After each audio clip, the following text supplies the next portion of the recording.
Y gracias. Listo, entonces nuestra siguiente presentación de esta tarde se titula Decolonializing Identity, The Case of Heritage Language Learners, por la profesora Viridiana Vidaña. Listo, toda tuya. Muchas gracias. Para empezar la presentación, me gustaría empezar para leer una pequeña frase que creo que encapsula bien lo que es, de lo que se trata la investigación en la que estoy trabajando, y es del libro The Borderlands de Gloria Anzaldúa. Dice: deslenguadas somos los del español deficiente. We are your linguistic nightmare, your linguistic aberration, your linguistic mestizaje. We are the subject of your burla because we speak with tongues of fire. We're culturally crucified, racially, culturally, and linguistically. Somos huérfanos, we speak an orphan tongue. Bueno, la presentación se centra en estudiantes de herencia, que en inglés se conoce como Heritage Language Learners, por sus siglas en inglés como HLL. Y Heritage Language Learners se definen como students who are raised in a home where a non-English language is spoken, who speak or at least understand the language, and who are in some degree bilingual in that language and in English. And that definition basically comes from Guadalupe Valdez, which is probably one of the most used definitions for heritage language learners, although there are many other definitions. Well, what brought me exactly to the idea of wanting to understand about heritage language learners, and specifically Spanish heritage language learners? First of all, I come to this study with some experience as a Spanish instructor myself at the university where I work and teach. But then also, I teach older adults within a section of my university called OLI, which is for people who want to learn beyond their careers. And as a Spanish instructor, there was something that was always catching much attention while I was teaching specifically for the Spanish heritage language learners courses. And that was that even though students understood Spanish and they were also speaking Spanish, they were always saying that they didn't know Spanish. And so that always was triggering to me. So one day when I was in the older adult courses, which of course are part of my institution, there was one man who came into my Spanish course, and it was a Spanish course designed for non-native speakers, which is the opposite of the heritage language learners, meaning people that have no idea of Spanish. But when he came into the classroom, he walked in late, and I said, would you like to present yourself to the class, since you're the only one missing? And the very first thing that he said it in Spanish, and he said the following phrase. He said, mi nombre es Memo Alarcón y hablo español, pero estoy aquí porque no sé español. And this idea, again, of being in a Spanish class, but still claiming that they don't know Spanish, was what triggered my interest, specifically, again, within heritage language speakers. Now, at that moment, when he said those phrases, I was very intrigued by what he really meant. So I really did ask them. I said, well, you are speaking Spanish. You're introducing yourself. Obviously, the non-native speakers were looking at him kind of going like, we think you're in the wrong class because you're speaking really good Spanish, right? So he said, no, I don't know it. And so I proceeded to ask him, what did he meant by saying that he didn't know Spanish if he was, again, speaking it, correct? So then that led me to try to figure out a little bit of Spanish heritage language learners. And I figured out that in the past, Spanish, as a Spanish heritage language, had been concentrating on the following areas. Number one, there was a difference between foreign language and bilingual learners, right? Where foreign language is something that is not part of a person, right? Or they learn it as an outside source. And then also as bilingual learners, people who are learning two languages at the same time. There was also some focus on demographic shifts in learners. So, for example, people who were migrating, for example, from Mexico or Central America into the United States and vice versa, and how those demographic shifts in immigration kind of influenced the language that speakers were usually using. And then there was also some research on questions of assimilation to U.S. norms. So how, for example, in the case of people that migrated from Latin America to the United States, they kind of find themselves facing, right, a way of assimilating to the U.S. culture. But however, what I did felt that there was a lot of or a lot of lack in really figuring out was that it wasn't really particularly focusing on the speakers themselves. It kind of was treating language as something that was different or apart However, research has shown, right, that there is a difference between having a person who is learning a foreign language and a native speaker, which is kind of like where the Spanish heritage language learners are reciting about. So because I kind of figured out that there was this gap in research, I kind of quoted back from a book by Baudry on 2012, where she says that research and educators believe, right, that they might find something that is important, but it might not always coincide with what the students think that it's most important. And this is what really catch my attention, because again, research is saying a lot of things which concentrated on those three main areas. But then what I was hearing from students was something totally completely different. And then I really figured out, well, if we're going to be teaching Spanish heritage language learners, we really have to concentrate on what they're really trying to communicate, right? Which are the students that we're trying to serve. And so then what I did is I went on to look for the theoretical framework, which I will explain in a bit further. And so basically what I'm concentrating on, and I decided to put some emphasis, was on identities and identity formation, specifically looking at them as dynamic and contextual, meaning that they're not static and that they can change. And then also with the idea of coloniality and modernity based on the research of Mr. Walter Mignolo.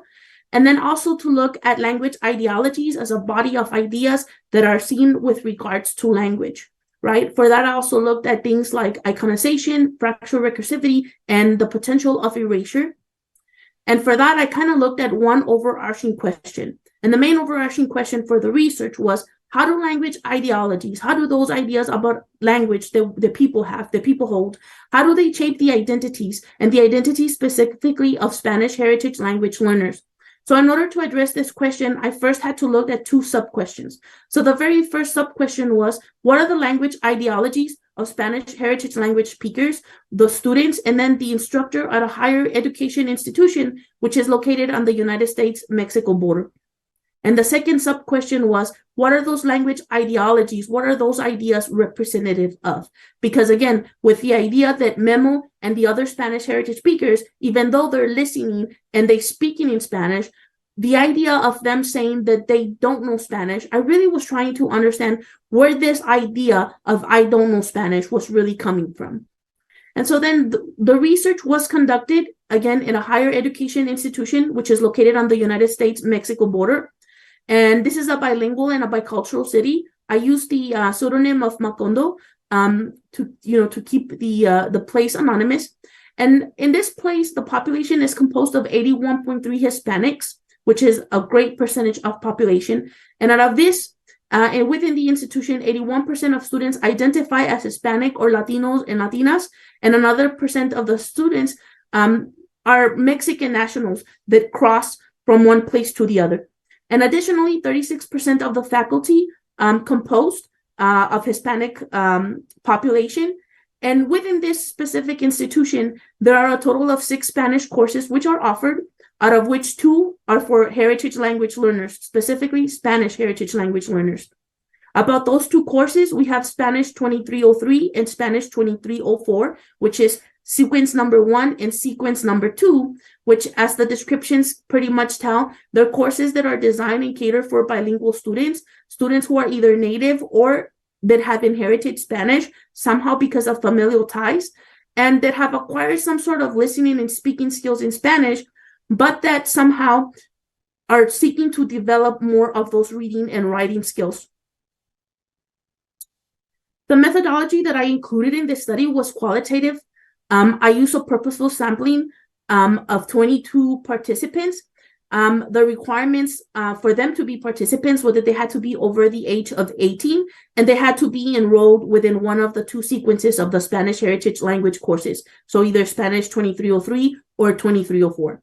Out of those 22 participants, there was probably a bit of an even number between level 1 and 2, plus of course the instructor who was teaching these Spanish heritage language courses. What kind of data sources did I use to try to use within the study? Well, first of all, I used participant observation and my own personal field notes of classroom observations. I also used individual in-depth interviews with open-ended questions, and I collected some artifacts, for example, copies of the syllabi, copies of the book, and things of that nature. And data was collected during fall 2017 and spring 2018.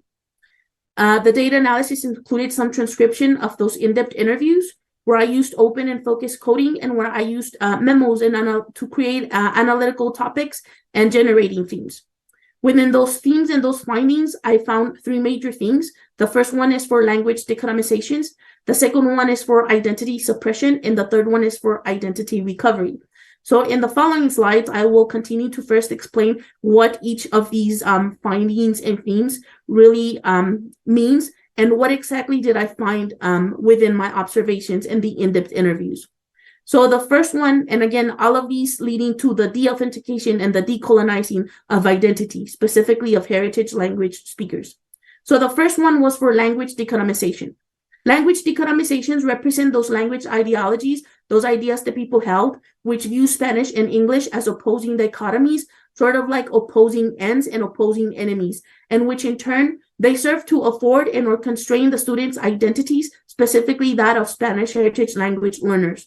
So the very first thing where I saw these dichotomies was, first of all, geographically, where participants frequently pointed to geographical borders of the US and Mexico to express and conceptualize the decolonization of Spanish and English.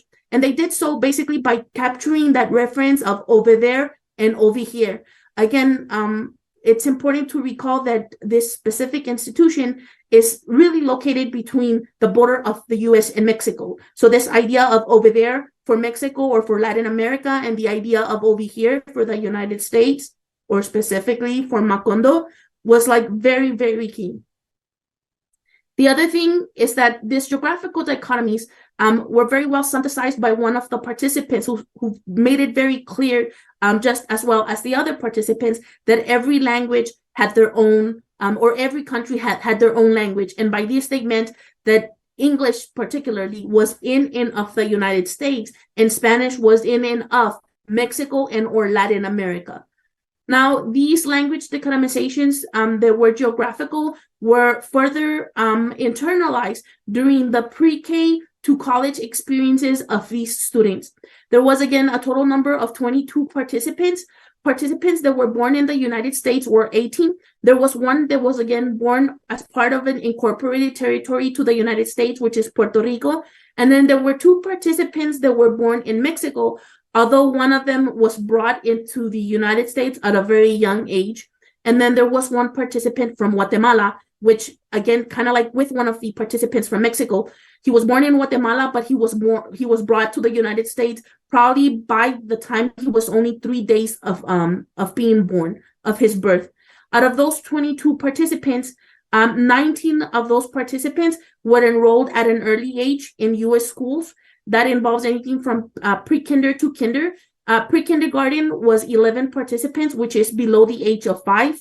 And then kinder was 7 participants, which is age 5 or a little bit above. Now, why was this important? Because out of these participants, 9 of them were directly placed in monolingual, English monolingual classes, which for all the participants, it made it really clear that English was above, at least in the United States, was above Spanish. And so this is the way that they internalized those ideas. And so what ended up happening was that even though some of them took quote unquote bilingual or dual language courses, the idea for the students and what they really internalized, again, thinking about Spanish for Latin America or for Mexico and English only for the United States, was that these dichotomies were seen all the way from their schooling. And the reason for that is because even though some of these participants might have taken some of these bilingual or dual language courses, the idea of these courses was not really to create bicultural and bilingual citizens, but rather to transition the students to all English courses. About bilingual classes, this is what one of the participants says. He says, bilingual classes no era necesario, era nomás para los que hablaban inglés o tenían problemas con inglés. So basically what he said was you were only placed in bilingual classes, right? If you couldn't handle those English monolingual courses. And again, the idea with all of this internalization of dichotomies within school was that English is always over Spanish. One of the participants from Guatemala said that the school, they put you in ESL classes, which is English as a second language, to see where you're at. And if you do well, they take you out and they put you in normal English courses. And this specifically happened with this participant from Guatemala, whom I have already mentioned. By the third day that he was born, he was brought into the United States. So this is a student who has a lot of, he hears Spanish because of his parents, which is his home language, right? But he was always accustomed to English.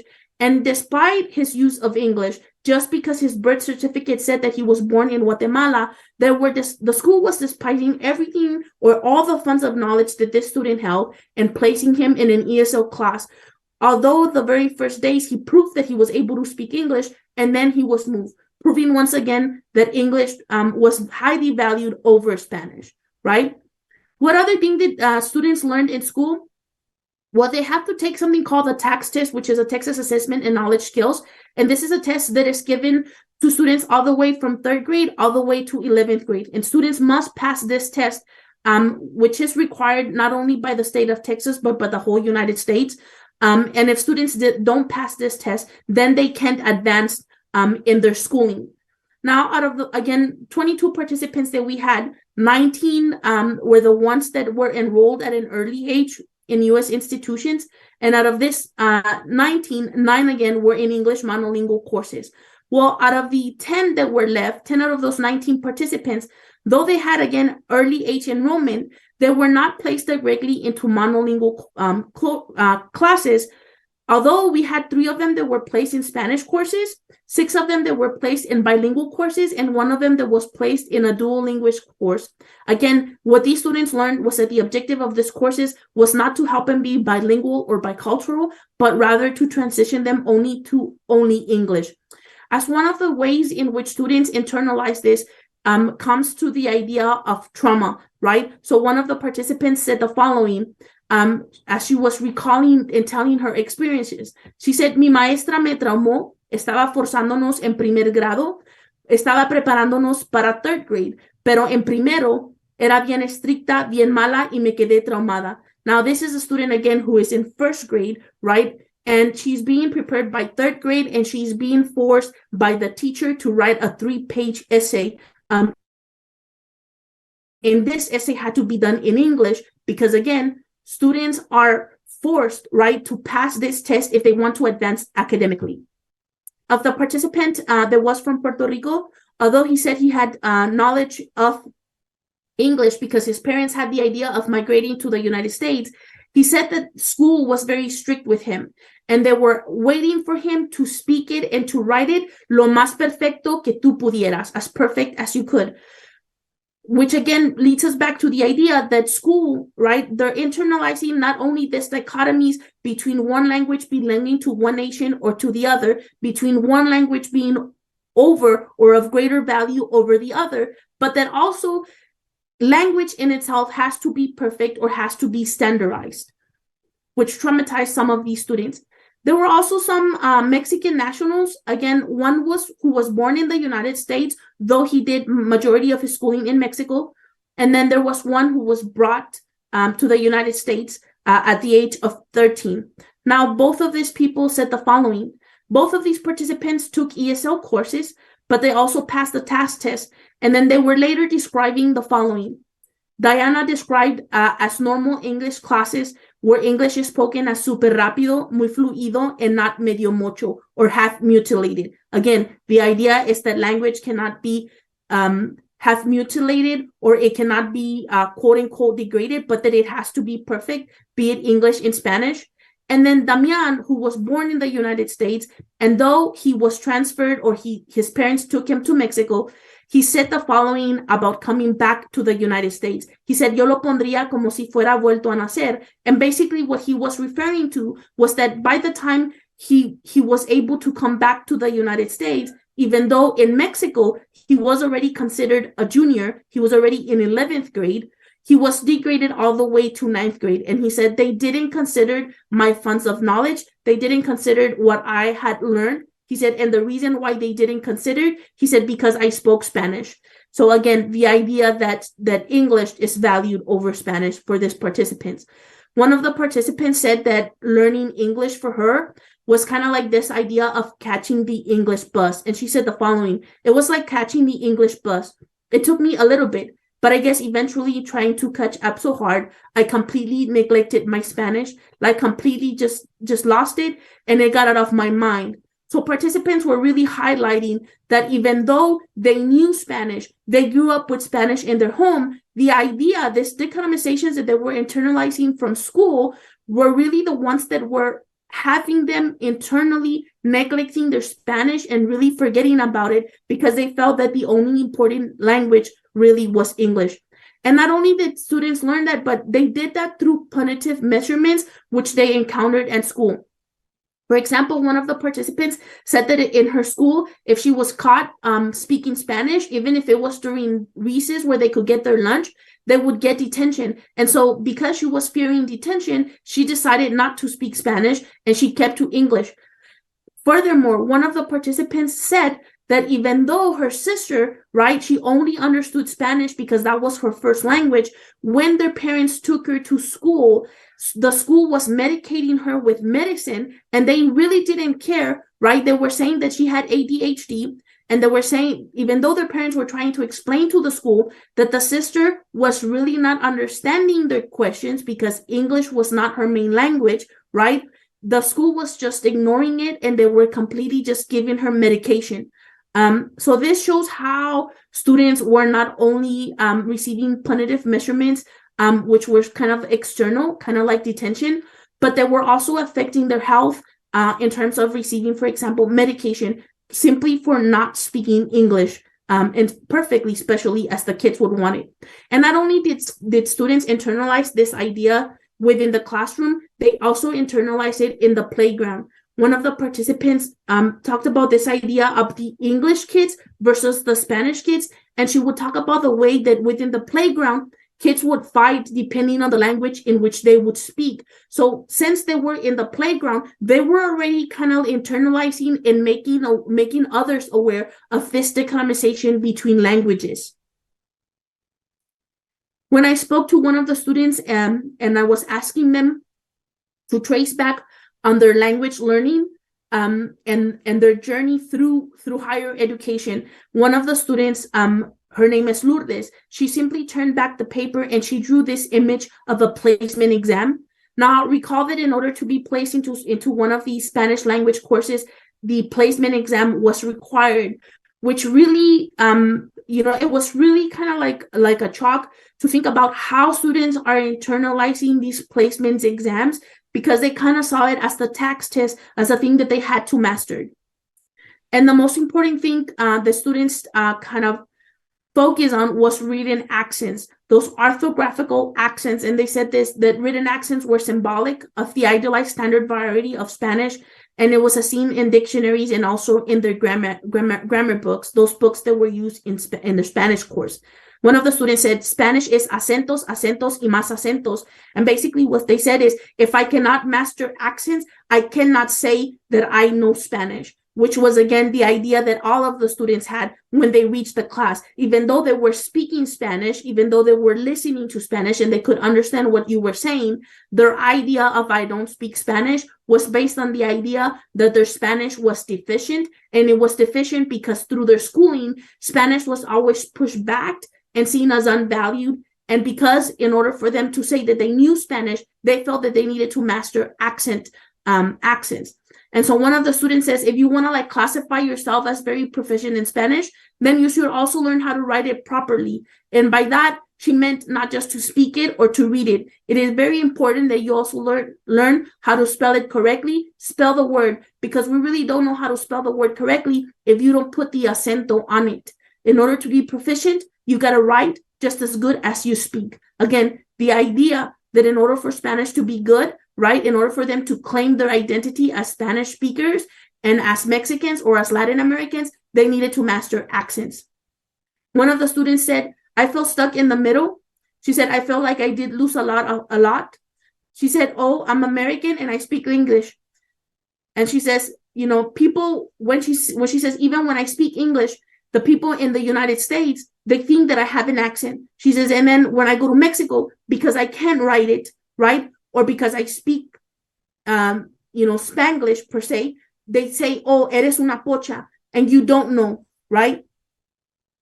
What the students basically said was that they felt that the Spanish... Profe, you have five minutes. Okay, thank you. What students basically said was that the Spanish that they felt that they had inherited was an ugly Spanish, which what they called naco, spoke pocho or mocho. And they said in order for it to be valid, it has to be perfect. And again, by perfect, they meant that it needed to have accents. I'm going to see if I can quickly jump out of the presentation so I can go a little bit towards the conclusion, because I know that I'm running out of time. But again, with this idea that English is valued over Spanish, right?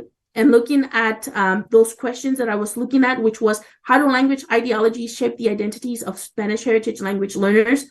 The main idea was that I found that language decolonizations were internalized and they were made, again, from a very young age in students' schooling learning trajectory. And they did those decolonizations between English and Spanish, between their inherited Spanish, which they called mocho or pocho, and Castilian Spanish, which they saw as perfect. And because of that led to their identity suppression, to the internalization of language decolonizations, in which they thought that the Spanish that they knew, their inherited Spanish, was not valid. And it was not valid also because English was always prioritized over Spanish. And of course, because it wasn't perfect, that they didn't know accents.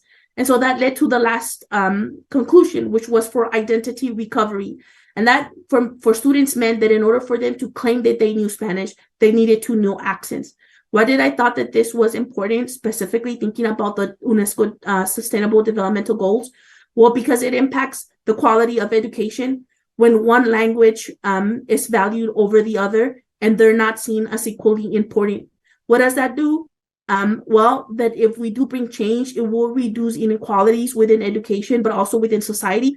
Because if such are not valued, then peace, justice, and strong institutions are put at stake. And so is the good health and well-being of students, some of them which receive detention, but then others who went beyond to receive medication, even though it was not because they really require the medication, but rather because of the ideas that they were internalizing in school, where again, there was inequalities and social justice.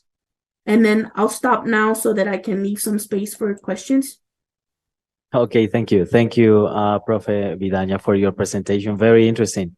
It's very similar to what happens in some classrooms here in Colombia when English is taught as a foreign language, like some sort of fight between both languages.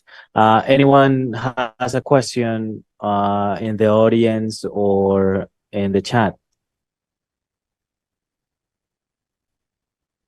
Profe, you still have 3 minutes if you want to say some final remarks. Well, just that the idea that, the research is still in progress. I'm still trying to divide this information into more digestible pieces because it's quite a big chunk of information. So hopefully this has already given me the idea and it helps me move forward, as well as hearing from the other participants. Okay, thank you. Thank you for your presentation. Very, very interesting. Now we continue.